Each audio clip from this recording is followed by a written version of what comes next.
हाय सांग मैंने चलत आज बनवा बिना प्याज रसुण सुजी उपमा आउ सांबर। यह सकाल जलखिया बहुत ही भल।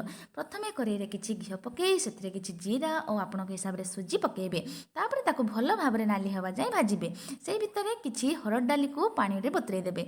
सुजी हो गला ताको काढ़ी पुणी टिके घी पकई से किसी बादाम पकई भाजी नेबे। तापर से घी रे कदुकस कर रखिथिबा अदा और बुट डाली पकई काटी रखिथिबा किसी गाजर भी पकई देबे। से सब भाजी हो गला गरम पानी पकई से भुसुंगा पत्र और कंचा लଙ୍କା को पकई भल भाव में फुटई नेबे।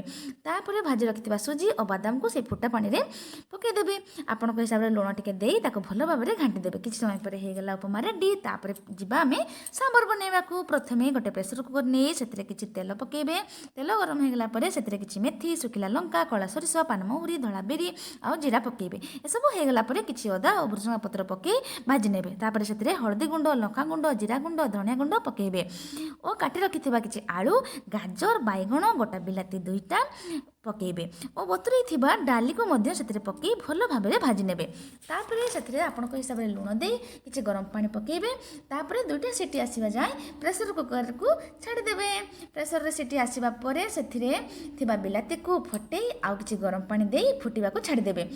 पानी फुटिगला परे सेतिरे सांबर मसला और फाळे लेंबू चिपुड़ी भल भाव में मिसई देबे। तापरे सोरिष और सुखिला लଙ୍କା और भुसुंगा पत्र को तेल रे तड़का मारी फुटिथिबा सांबर रे पकेबे।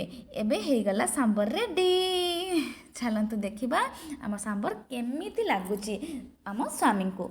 स्वामी कहले बहुत ही भल लागुची। तो आपण जदि चाहूचंदी आपण घरे भी ट्राई करिवे। ओके तो वीडियो भल लागिथिले निहाती लाइक करिवे शेयर करिवे एवं सब्सक्राइब करिवे। Okay friends bye bye love you. पुणी देखा नेक्स्ट वीडियो रे बाय बाय।